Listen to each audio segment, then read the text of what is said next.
Publicitária de formação, a paulistana Tati Bernardi é uma escritora de múltiplos talentos.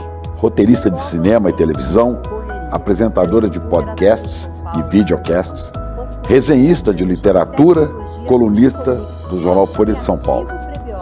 Autora de uma dezena de livros, entre eles o best-seller Depois a Louca Sou Eu, que foi para as telas do cinema.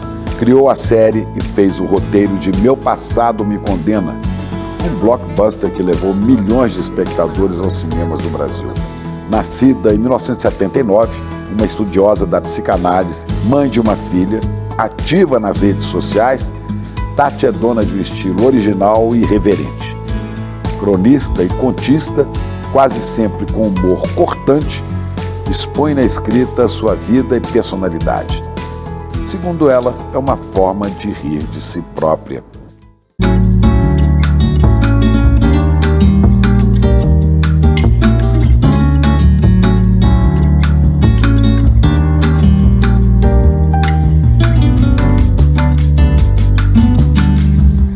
Salve, Tati! Que bom receber você aqui no ICL. Estou muito feliz com o convite, obrigada. Você já acompanhava algumas coisas do ICL? Acompanhava, sim. Fiquei com medo de perguntas de política.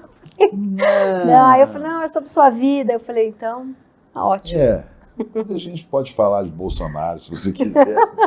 Prefiro nem tocar nesse assunto. Tocar nesse nome, né? Mas me diga aí, como é que é escrever há tanto tempo? Quanto tempo tem que você estar na Folha? Na Folha, eu tô, acho que há uns 12 anos, mais ou menos, que eu tenho a minha coluna fixa lá, que sai toda sexta. Né? Aí eu tenho também uma coluna de resenha, tem os podcasts que eu faço para a Folha, né? O Meu Inconsciente Coletivo, que é de psicanálise, e o Se Ela Não Sabe, Quem Sabe, que eu entrevisto mulheres com mais de 50 anos. Então, tem uns 12 anos. Como é que chama? Se Ela Não Sabe, Quem Sabe. Pois é. Mulheres acima de 50. São os nomes ótimos, né? Se Ela Não Sabe, Quem Sabe, Depois a Louca Sou Eu. Eu penso títulos que as pessoas vão querer Você herdou ler, isso da publicidade. Da publicidade, que eu fiquei uns 9 anos, mais ou menos, trabalhando como redatora em agência. Aí tinha que pensar muito título. E aí, título tem que mexer, tem que causar uma curiosidade. Pois é, eu noto sempre na Folha, às vezes até como um refresco. Tem um dia de grande confusão política, grande agitação, ou o mercado amanheceu nervoso. Aí você vai lá ler a taxa, tem nada a ver com aquilo, né?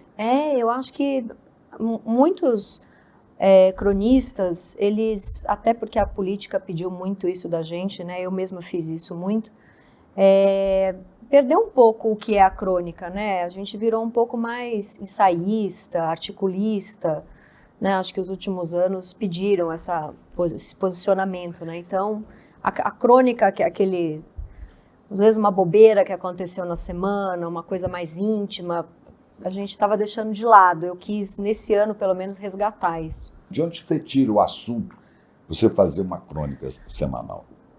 Com o sucesso que você faz. Você sabe que pela primeira vez, porque eu comecei a trabalhar, ter uma coluna como cronista muito nova, eu tinha 20 anos, eu tenho 45.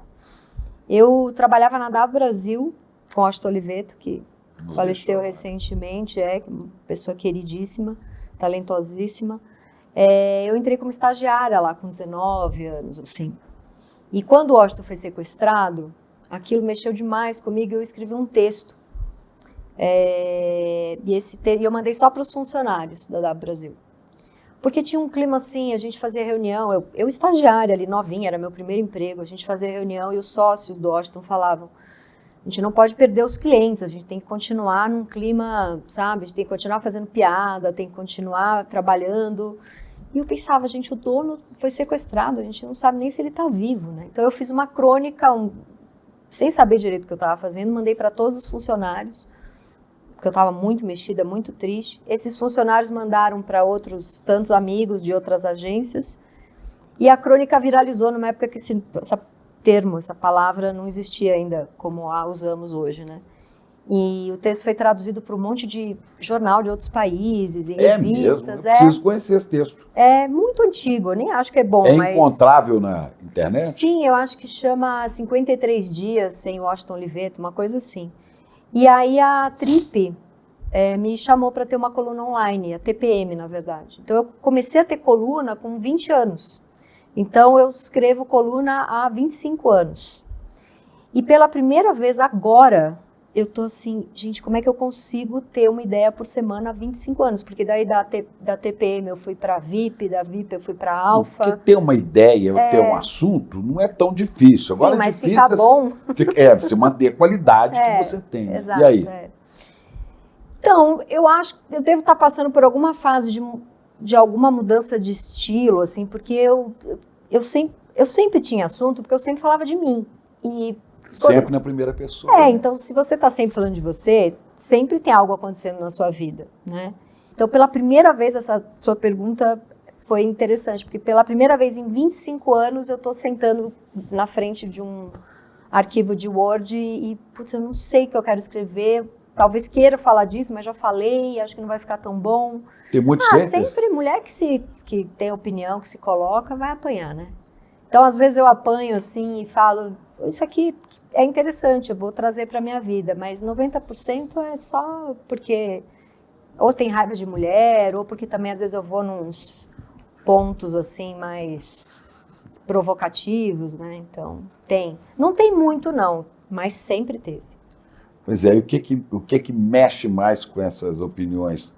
É o lado do feminino? Olha, eu gosto muito do texto que provoca, né? Eu prefiro ser a escritora que vai causar um incômodo do que a escritora que vai apaziguar e que vai dizer algo que vai transformar o dia daquela pessoa num dia mais bonito e sereno. Estou numa crise com isso também, né? Estou um pouco cansada dessa vibe da provocação.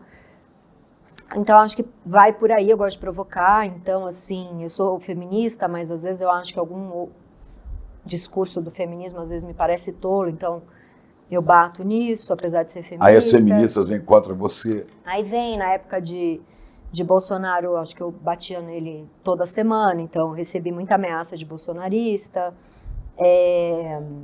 E acho também que eu não sou uma psicanalista, eu não atendo, eu não tenho consultório, mas eu estudo psicanálise. Mas você tem a formação de psicanálise. Eu estudo há 10 anos, né? Então, quando eu faço um podcast de psicanálise, vem muita gente me xingar. Ela não é psicanalista, ela não devia se meter com isso, mas eu estudo isso há 10 anos e, na verdade, eu estou levando informação para quem escuta o podcast, né? Então, mas eu apanho por coisas 90% das vezes que eu acho que eu não mereço, mas os 10% que eu acho que eu mereço, eu tento trazer para a minha vida e amadurecer. Em algumas crônicas suas, dessas aí que eu já li, né? Uma eu me lembro, não tem muito tempo, que você tem uma lindíssima você falando da sua relação com a sua filha, né? Sim, muito amor, muita paixão. E tem hora que eu tenho a impressão assim, a Tati acordou hoje, foi lavar o rosto, olhou o próprio rosto no espelho e começou a escrever. Tem crônica que eu formo inteirinha na minha cabeça antes de ir para o papel, antes de ir para o Word, né? Tem crônica que o próprio Word puxa, eu sento lá, não sei o que eu vou escrever, e aí eu vou lá e o ato de escrever vai puxando, é muito interessante. Mas às vezes eu formo a crônica inteirinha no banho, me maquiando, levando minha filha na escola, quando eu chego eu só saio inteira, já está inteira na cabeça. E às vezes, além de provocativa, às vezes você expõe coisas de intimidade. Isso já me trouxe problemas. Já? Sim. Como, por exemplo? Minha mãe fica chateada, meu pai, algum ex-namorado, meu ex-marido. Você expôs aquilo, aquela briga, isso traz. Aí eu falo, bom, é minha vida, é minha história, eu tava lá, eu vivi, eu escrevo em primeira pessoa, então tem sempre essa negociação. Mas os leitores gostam, né? Gosto. Eu já faço isso muito antes de Big Brother ser modinha, né? Porque eu comecei a escrever com 20, eu não sei de quando é o Big Brother, mas acho que eu comecei antes dessa febre da vida íntima. Se bem que isso sempre foi, né? Não tem isso. Sempre, a gente sempre ficou curioso para saber. Então, acho que... Mas eu não faço O que eu acho é que hoje em dia, com as redes sociais, os influencers, né, eles fazem pela fama. Porque ficou entendido que se eu mostrar minha vida, minha rotina de exercícios, minha rotina com o meu filho, minha rotina com o meu marido, vou ter mais seguidores e vou ser um influencer. Então as pessoas hoje fazem isso pela fama. Eu muito lá atrás fiz pelo um prazer artístico mesmo. Eu queria me narrar. Eu queria... Quase uma terapia, né? Também. Quase uma análise que você... Sim. Conta de você. Sim, né? sim. Eu sempre tive esse prazer muito grande em narrar as coisas que eu penso, porque, enfim, eu acho que pode ser... Os outros podem se sentir menos sozinhos. Ela tem essa maluquice, eu também tenho. E aí vai... Sabe, essa necessidade de me comunicar para me sentir menos sozinha e que os outros se sintam também. Acho que vem daí. Tem alguma crônica dessa que você se lembra que fez muito barulho ou que te marcou muito? Uma que me marcou muito... Teve uma que me marcou negativamente muito e que é uma coluna que eu me arrependo. É a única coluna que eu escrevi na vida toda que eu me arrependo. Eu tinha uma coluna na revista VIP e eu escrevi uma vez uma crônica sobre mulheres inimigas do banheiro feminino, uma coisa assim, que as mulheres iam lá, ficavam se maquiando e super simpáticas e, na verdade, tinha uma atmosfera de competição e raiva, que eu acho que é uma coisa que a gente aprende desde pequenininha. Hoje em dia isso mudou, mas eu venho disso, né, desse patriarcado muito forte que ensina que mulher é inimiga de mulher, né? Então acho que eu escrevi uma crônica, ela é muito antiga, ela tem mais de 15, tem muito tempo, eu devia ter 20 e poucos anos, né? Essa é muito ruim, eu acho que é uma crônica extremamente machista. Eu não tinha lido... Mas é verdade ou não? Não. Não, né? Não é verdade. É verdade que a gente tem raiva dentro da gente, igual todo mundo tem, né? Homem tem raiva, mulher tem raiva de homem, mulher tem raiva de mulher. Mas talvez esses conflitos surjam porque eu tenho essa impressão, né? A mulher trabalha mais a subjetividade. Exatamente. Né? O espírito feminino é mais profundo. Sim. O homem não, você tem amigos, você nunca expôs nada de sua vida. Você tem amigos que você fica ali jogando carta, falando bobagem. Mais intenso, né? E por ser mais intenso, mais os verdadeiro, os conflitos às vezes são mais intensos também. Mas eu trabalhava em agência de publicidade e tinha essa atmosfera de mulher é complicada de trabalhar, mulher é difícil, é melhor trabalhar com homem, é melhor ter chefe homem, mulheres são inimigas. Tinha muito mais homem, os cargos de poder naquela época era sobretudo dos homens, né? E as mulheres eram as difíceis de trabalhar, as histéricas, então a gente era muito jogada uma contra a outra, sabe? Então essa crônica é um pouco fruto dessa época, então essa específica eu tenho vergonha. Agora, tiveram outras que foram muito provocativas, assim. Eu lembro que teve um namorado que eu fiz uma crônica chamada Doçurinha, porque ele era um cara safado que tinha um monte de mulheres, assim, enfim, era um cara muito comunicativo, sedutor, mineiro, e tinha várias paqueras e namoradinhas, e ele sempre trazia de Minas um doce que chamava Doçurinha, que ele trazia do interior. Doçurinha. Nunca vi. E aí eu fiz uma crônica falando do Doçurinha, que trazia o docinho, que era o Doçurinha, mas que na verdade não valia nada, né? E hoje em dia é um grande amigo meu. Mas na época ele enlouqueceu, me ligou, vou processar você. Então eu tenho algumas lembranças engraçadas. Assim. Hoje ele é seu amigo. Hoje é muito amigo. E hoje hoje traz mais doçurinha para você.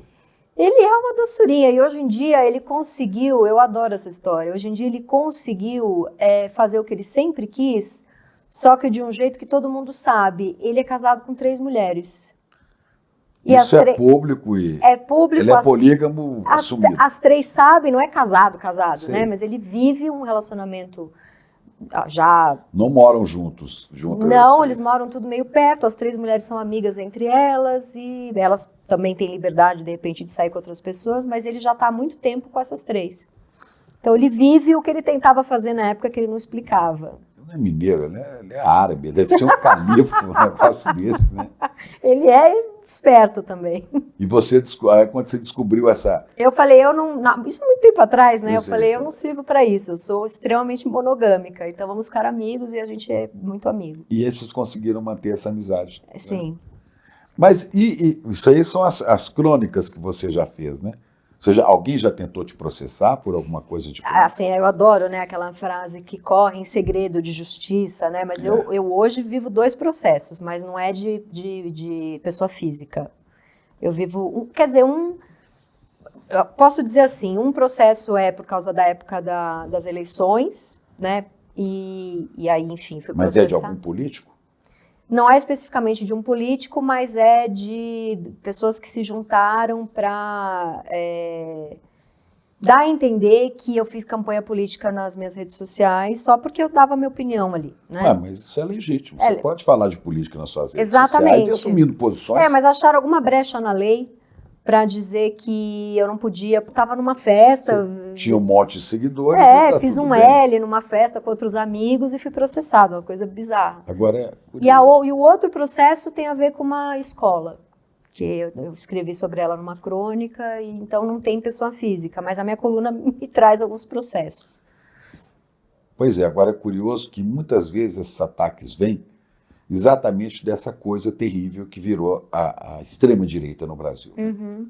Esses fascistoides. Exato. Né? Aqui no ICL, né, tem deputado processando o ICL, e individualmente eu tenho 3 processos, tá? E tudo vindo da extrema-direita. Eu descobri, Tati, que a jogada desse pessoal é nos amedrontar, nos inibir, Sim. nos dar trabalho, né? Sim. Não, eu já recebi coisas medonhas de sei onde você mora, sei quem é sua família, isso na época mais forte das eleições. E vindo da extrema-direita. Sim, sempre extrema-direita. Que é uma coisa terrível que a gente está vivendo. Né? Sempre. É terrível, né? A gente acha que deu uma melhorada e só vai descobrindo coisas piores, né? Os livros têm o mesmo estilo das crônicas? Sim. Eu tento fazer romance e acaba saindo um livro com vários ensaios, né? Um monte de crônica meio costurada, assim. Mas são coisas assim pessoais Sim, também? sempre, Na primeira pessoa? Sempre primeira pessoa. Todos os livros são assim? Todos. Às vezes eu coloco que o nome da personagem, por exemplo, eu tenho um livro que chama Você Nunca Mais Vai Ficar Sozinha, que eu escrevi quando eu estava grávida da minha filha, que a personagem chama Karine, mas eu escrevo em primeira pessoa, como se eu fosse a Karine. E a Karine tem ali uns 70% de história minha. Então, autoficção, né? E Depois a Louca Sou Eu é um livro que eu conto sobre as minhas crises de pânico. O nome é Depois a Louca Sou Eu. Né? Exato. Que é sobre crise de ansiedade, que foi o que virou filme com a Débora Falabella. Pois é, eu acho fantástico isso. Fantástico. Né? Eu achava que tinha um amadurecimento, né? O escritor com 40, 50 não vai mais falar de si, vai amadurecer, mas isso é um preconceito, né? Até que de tanto sofrer esse preconceito em algum momento da vida, eu repliquei ele. Mas tá aí, Annie Ernaux ganhou o Nobel, não tem nada, escreve em primeira pessoa, escreve sobre ela, Edouard Louis, Febre, da Flip, agora de 2024. Eu acho que textos autobiográficos, principalmente sendo uma mulher, nunca foram tão importantes e fazem parte de uma carreira, de uma trajetória bem madura. Então, eu não tenho mais esse preconceito com o texto autobiográfico. Já tive de tanto ouvir, né? Tinha contra mim mesmo. Achava que ia amadurecer, ia fazer uma ficção. Mas acho que é isso. Eu quero escrever sobre o que eu vivo, o que eu sinto e o que eu quero comunicar. Agora, isso começou muito cedo, né? Sim. Você começou, então, nessa... Com 19... Você pensava antes, quando você era criança, eu vou ser uma escritora? Eu tinha certeza absoluta. Desde muito pequena. Por que você foi, então, para a publicidade? Como é que veio isso? Porque a minha mãe falou que eu tinha que ganhar dinheiro. Você é filha única, né? Sou filha única. E também tem uma filha que é só uma filha. Que é uma filha única. Quer dizer, você revive a relação da sua mãe na sua filha agora, né? Sim, total.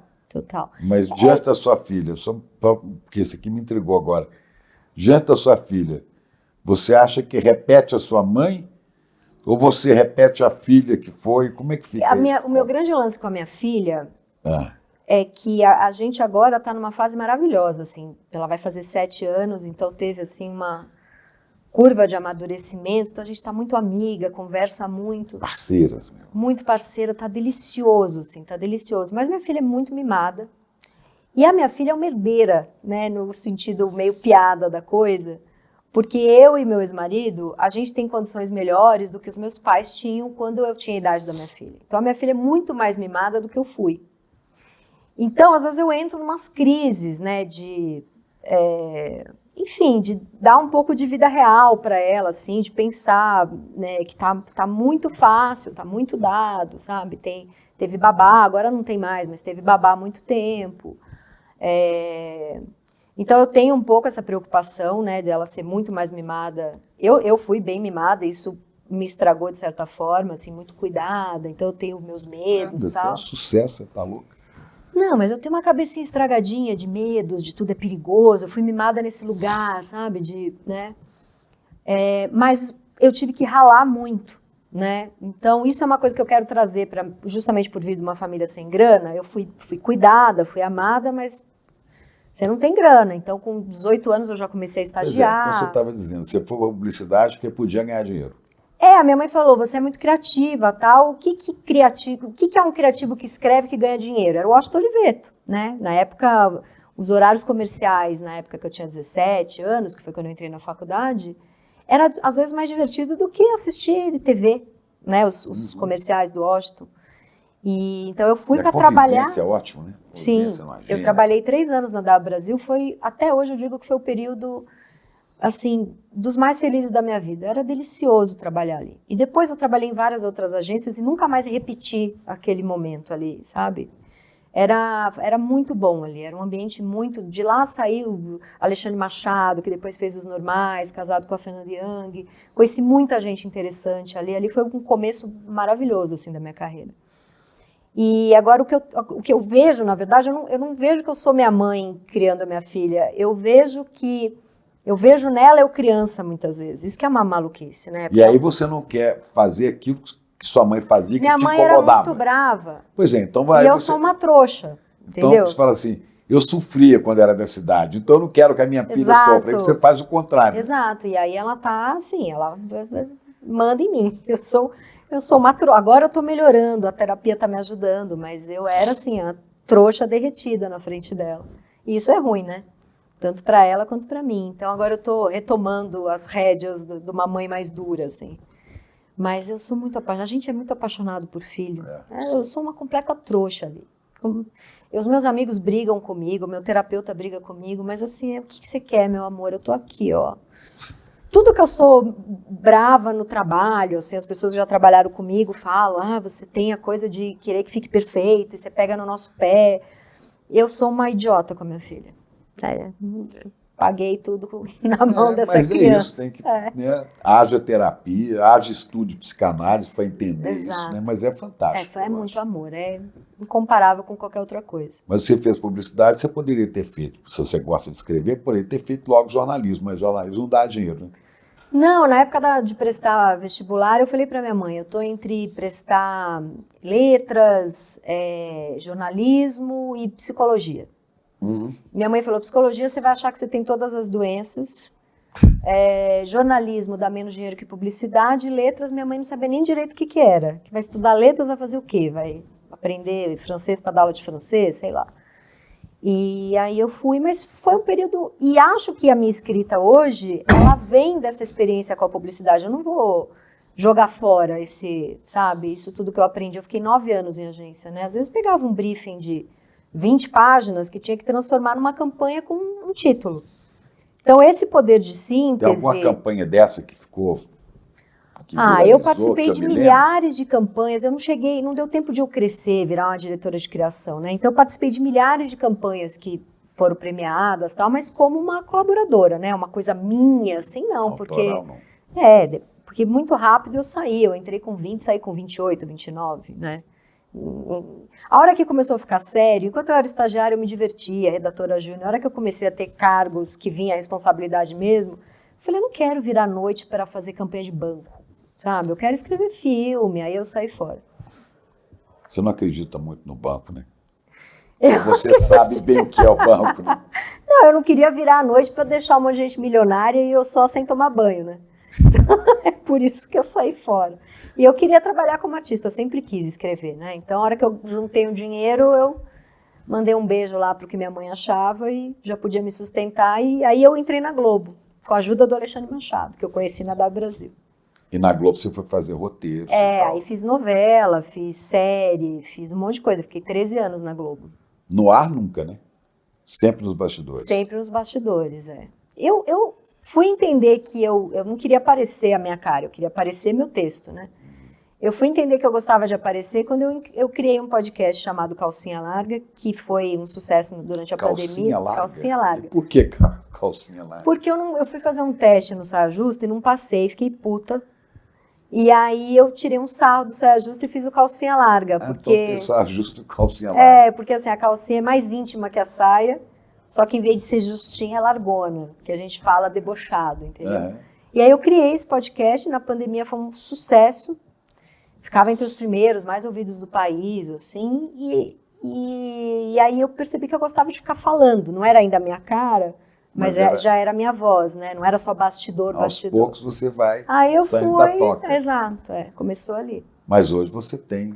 Aí eu fui pro videocast, aí apareceu minha cara pela primeira vez. Que você já entrevistou aí mais de 100 pessoas, né? Sim, muito legal o videocast. Sempre escritores? Não, vai artista, vai atriz, vai ator, vai... alguns escritores foram, cantores, algumas celebridades, assim, de influencers bacanas. Assim, eu tenho que topar quem vai, né? Não vai gente que eu não gosto. Então, quando vai, assim, uma dessas celebridades de redes sociais, é porque a pessoa é muito interessante. Então, mas tem de tudo. Você acha que hoje precisa mais disso do que no passado, pelas redes, as redes sociais, que viralizam coisas, julgam pessoas, punem pessoas, cria também esse alvoroço no contexto político, social? Você acha que precisa mais... Fica mais necessário cuidar da cabeça? Ah, com certeza. Acho que não à toa essa questão toda de saúde mental é o ambiente assunto, que a gente vive. É o assunto do momento, saúde mental. Você coloca saúde mental numa palestra, a palestra lota. Você coloca saúde mental é a grande... né? Aí toda essa coisa do marketing, né, das pessoas espertinhas, os influencers que são mais rasos, assim, mas aí vai lá, fala 3 groselhas de saúde mental, os bomba. Coaches, né? Os coaches da saúde mental. Mas não é à toa, né? A gente foi se estragando muito a cabeça com esse... Eu tirei o Instagram do meu celular. Eu tava com... A minha fisioterapeuta falou que chama WhatsAppite. Eu tava com uma dor que pegava toda a lateral da minha mão, assim, vinha até aqui, né? E tava ruim de escrever, tava ruim tudo. Por que isso? O dia inteiro respondendo coisas, Instagram, WhatsApp, e mais uma dor mesmo. Tratei com remédio, com acupuntura, fui em ortopedista, fiz ressonância. Quer dizer que as pessoas estão arranjando dor assim, né? Esse inferno, e também a coluna, assim, né? A gente foi se estragando até fisicamente, de tanto vício em redes sociais. Eu fico o dia inteiro, não em redes, eu fico WhatsApp. Lendo artigos, lendo coisas. Minha mulher reclama muito, fala assim, você está ficando corcunda, levanta. Exato, vai mudando. Que a gente vai ficando assim, né, o tempo todo, vai pesando, né? Pesa, a cabeça pesa muito mais, né, do que o pescoço aguenta se a gente joga lá para frente. E com a quantidade de assunto pesado que a gente também, né, lê, com os quais a gente se depara, aí a cabeça cai mesmo. Né? Eu não lembro da gente, há 15 anos, ou mesmo há 10 anos, a gente não tinha quantidade de coisa horrível acontecendo no mundo como tem hoje, né? Ou tinha, a gente não sabia, porque não tinha notícia. Não sei, mas assim, é uma quantidade de vários vírus e várias guerras e mortes e ameaças e fascismo, extrema-direita. E uma velocidade, uma coisa vertiginosa. Né? Exato. E eu tenho a impressão que, sei lá, a vida era mais simples há 10 anos. Parece que está muito mais difícil hoje em dia. E isso uma pessoa branca falando, né, cheia de privilégios. Você imagina aquela que rala todo dia. Exatamente, periférica. E que enfrenta o trânsito não de dentro de um carro, às vezes eu estou cansada cuidando da minha filha, eu falo, não vou nem falar que eu estou cansada, porque olha, né? Não tem direito. Não tem. Estou cansada, mas evito ao máximo, por exemplo, fazer uma crônica sobre isso. Pois é. Apesar de já ter feito algumas. Tem uma coisa interessante que acontece, que quando eu falo de qualquer questão feminina ou da vida, né, e fico com esse medo de ser uma mulher branca, mora na Zona Oeste de São Paulo, eu recebo tanta mensagem de mulheres, às vezes, periféricas, mulheres de outros estados que tem uma cidade que não tem as mesmas condições que a gente tem. Eu me identifiquei, você me ajudou, e ter uma vida completamente diferente da minha. Então, às vezes, também, esse lado da comunicação também, às vezes, alivia para essas mulheres. Então, eu vivo um pouco essa dúvida se eu estou, sabe, sendo uma branca idiota ou se eu estou conversando com aquela mulher ali. Tem um pouco essa crise também. Né? Essa dúvida. Né? Exato. E o que te move no fundo? Em que você acredita? Em que você crê? O que te faz andar? Como artista, Como pessoa. Como pessoa? Em que você crê? Olha, eu acredito que na minha idade, por exemplo, eu descobri a importância de ficar muito próxima de amigos. Eu tenho uma turma de amigos, até recentemente eu dei um almoço na minha casa, então foram aqueles amigos que estão comigo mesmo, né? Aqueles que a gente... Não ficam só no WhatsApp, não, né? Não, amigos a gente que você encontra, vê fisicamente. E eu olhei aquele almoço assim e falei, isso aqui é a família até o fim da vida, sabe? Espero que todos fiquem.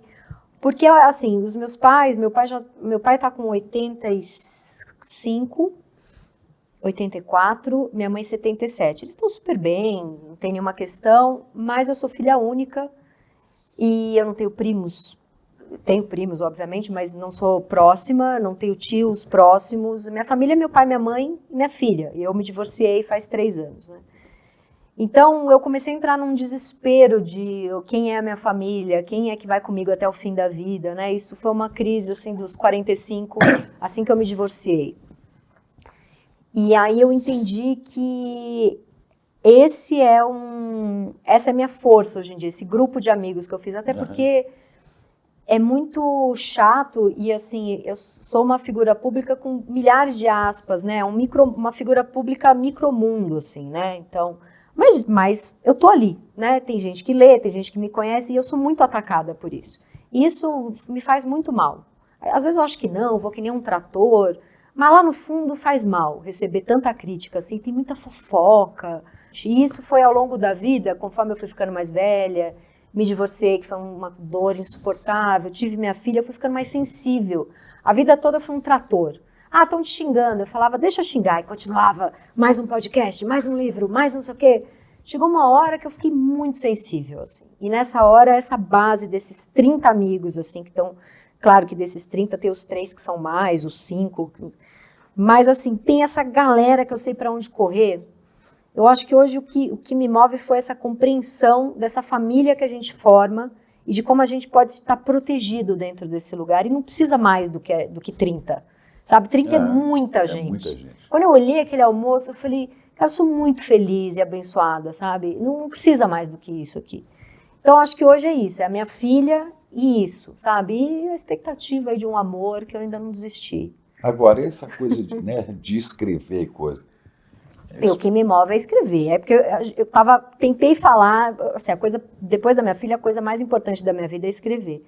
Mas é que eu tentei não falar disso. Mas com certeza o que me tira da cama é saber a próxima coisa que eu vou escrever. Pois é, agora esse escrever tem um sentido, tem uma função para as outras pessoas, não para você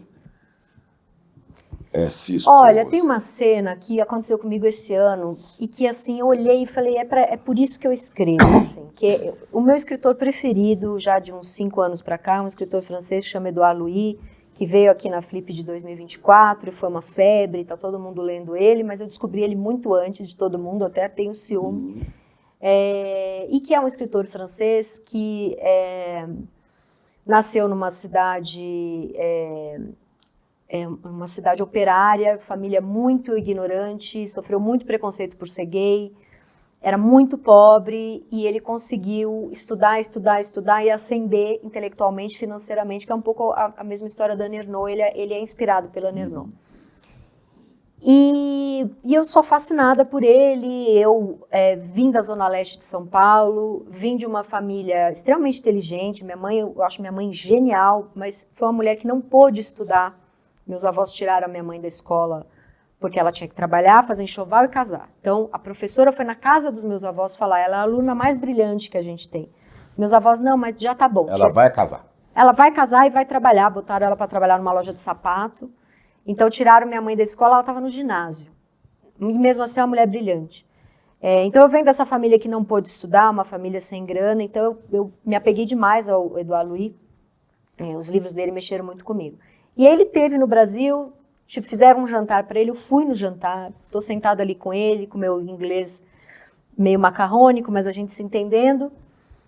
E aí chega uma mulher trans, preta, periférica, artista, que eu não conhecia, e ela leva um violão, e ela tá ali, né? E ele olha para ela e fala, você sabe cantar tal música? Ele pede lá a música, daqui a pouco eu lembro o nome da música.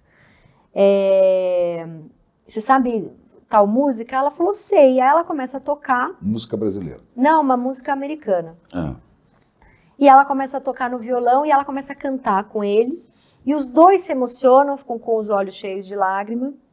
E aí eu penso, esse francês saiu de uma cidade operária, sabe? Essa mulher saiu de uma comunidade, uma mulher que... Imagina que essa mulher sofreu porque primeiro se assumiu gay, aí depois uma mulher trans, uma mulher preta, aí tenta ser artista, aí luta para ser artista, e aí encontra esse francês que saiu, e de repente numa festa eles se conectam com a música.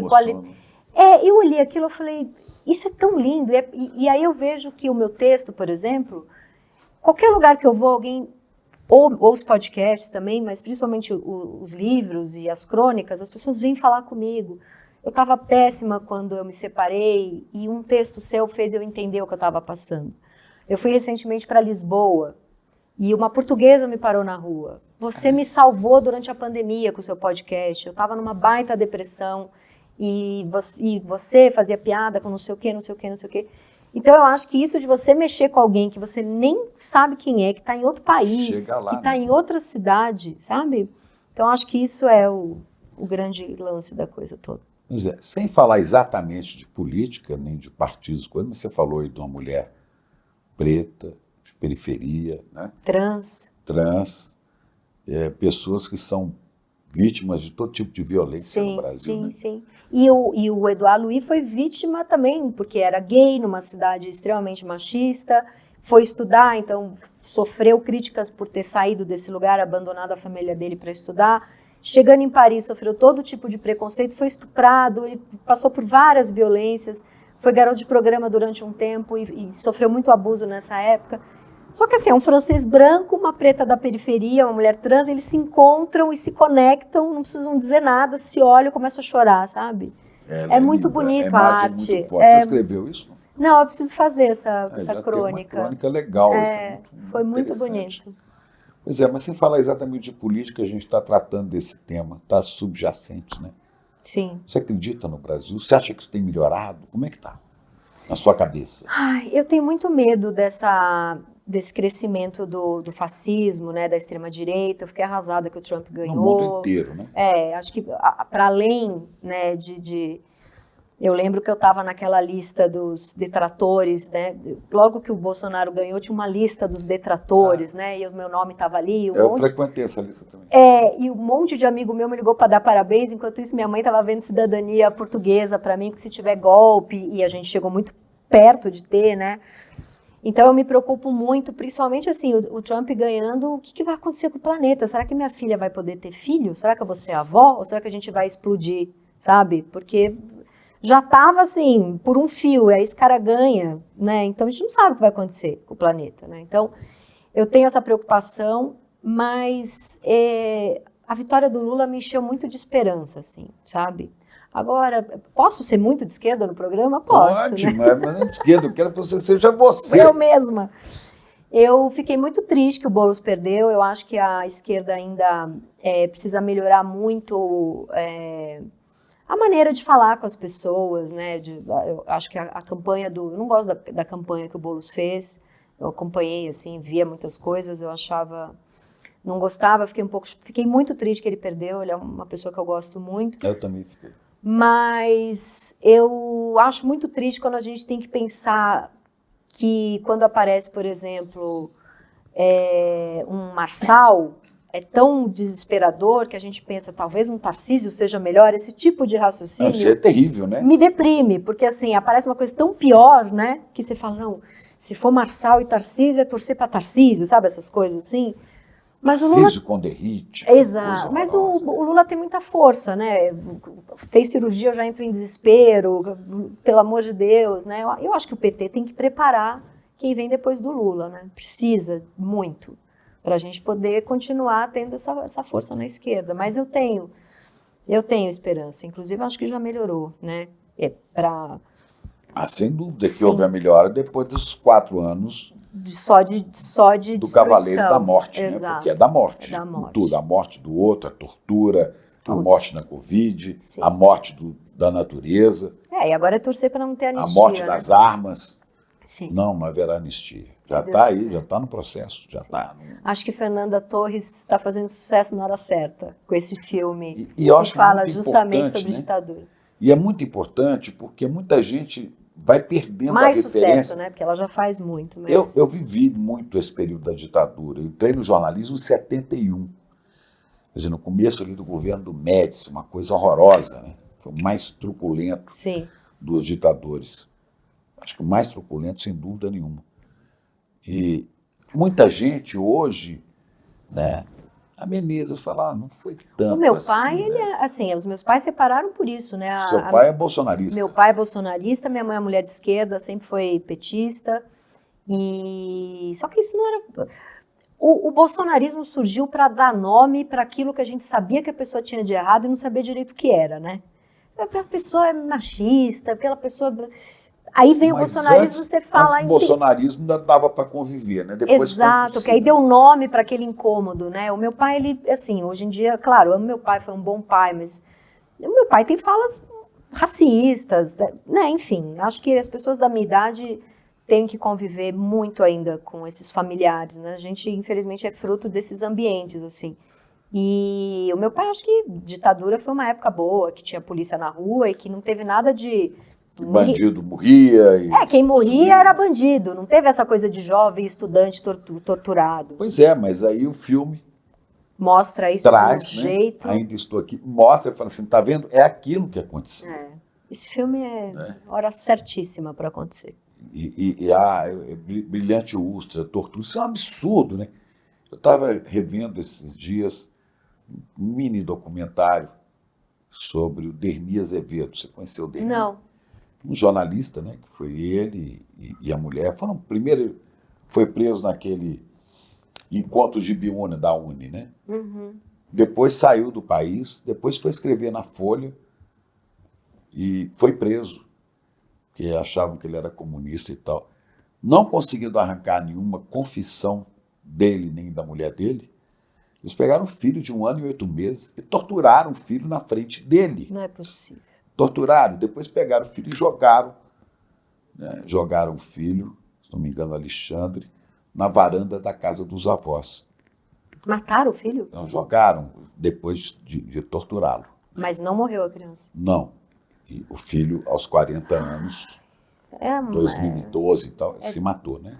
Quando chegou aos 40 anos. Ele não conseguia conviver com as pessoas, ele tinha um problema sério de integração social, não conseguia trabalhar direito, não conseguia namorar, não conseguia nada. Claro, porque ele passou por um trauma. Puxa, com 1 ano, ele tomou um soco.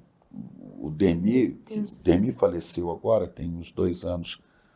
O Dermi disse que ele tomou um soco na mandíbula, que quebrou a mandíbula da criança com 1 ano e 8 meses. Meu Deus. Quer dizer, isso era feito. Isso é demônio, isso não é. Isso Por não é caras que riam, os Brilhante Ustra, né, os Fleuris da vida.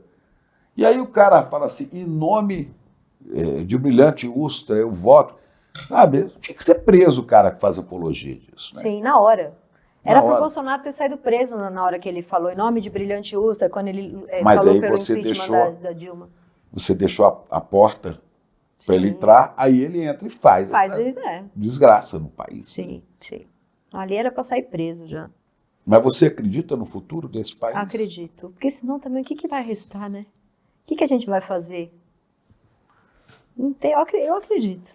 Eu acredito. Quando o Lula ganhou, eu tive essa sensação muito boa de que ainda tem mais gente boa do que ignorante, sabe, no país. Aquela cena deles fechando as estradas e as pessoas correndo para votar a pé, porque a estrada estava fechada, aquilo ali para mim é o símbolo de que a gente tem para onde correr, tem para onde ir. Aquilo ali foi muito bonito. Foi muito pouco, né? Muito pouco. Com essas trapaças todas poderiam ter levado. E agora a gente destampa tudo que foi, descobre que queriam dar golpe, que queriam matar pessoas, matar presidente, vice, né? E o ministro Supremo. Quer dizer, é uma loucura, mas eu acho que a gente não está livre desses perigos. Não está. Né? Agora, olha que curioso. Você chegou aqui e falou assim, não, mas Não vou falar de não vou falar de política. É que eu Mas acho você vê que aí alimenta a coisa. mas é porque eu acho que eu sei o sabe- básico, entendeu? Mas sabe o que acontece? Por mais que os seus textos, suas colunas, né, falem de você na primeira pessoa, de questões que têm a ver com feminismo, questões que têm a ver com Tudo isso é relação com a filha, política. questões que têm a ver com sexualidade. No fundo, você está falando de política. Sim, E quando você escreve, você está tentando passar para as pessoas, né, uma mensagem sim, libertadora. sim. Acho que ser uma mulher que escreve já é um ato político, né? Não tem para onde escapar. Mas foi muito bom falar com você. Também aqui. adorei. A gente vai precisar conversar mais Boa, me chame mais dessa vezes. dessa coisa da política, que eu custei entrar com medo de te incomodar, Não, mas tinha que falar, porque Sim, nós claro. estamos cercados. Claro, sim. Mas eu acredito que a gente vai superar isso. Também acho. E que esse país ainda vai ser exemplo para muita coisa no mundo. A gente já é, né? A gente já foi tantas vezes, né? Da AIDS, de vacina, a gente já foi o SUS, né? A gente, com muito sofrimento e muita gente contra, a gente consegue ser exemplo. A gente não pode parar. Exato. Dá a mão aqui, companheira. Vamos à luta. Muito obrigada. Uau, que evento foi o Mapa da Mina 2025. Dezenas de milhares de pessoas, eu sempre penso, né? É o equivalente a vários estádios de futebol completamente lotados, aprendendo de uma maneira super simples, super fácil o que está acontecendo nos mercados, o que está acontecendo na economia do Brasil e do mundo. E aprendendo também como elas podem navegar, seja com seus investimentos ou com seus negócios, nesses momentos de incerteza, nesses momentos de turbulência. Foi maravilhoso e os comentários não param de chegar. Era um evento que não teria replay, mas muita gente está pedindo para assistir de novo, para fazer mais anotações, né? Porque tem muitas informações, muitos gráficos, muitas tabelas que elas queriam ter anotado e também para chamar amigos e amigas para assistir. Se você quer aproveitar essa chance, a gente liberou o replay do Mapa da Mina por um período bem curto, mas dá para assistir ainda. E no final, as condições super especiais que a gente ofereceu para as pessoas para fazerem parte do nosso grupo, que é acompanhado diariamente nessa questão de finanças e investimentos, a gente vai permitir que você que assiste o replay tenha acesso às mesmas condições também. Se você quiser, é claro. Assiste o replay e tenha uma caminhada muito mais segura nesse mundo das finanças e dos investimentos. Boa aula!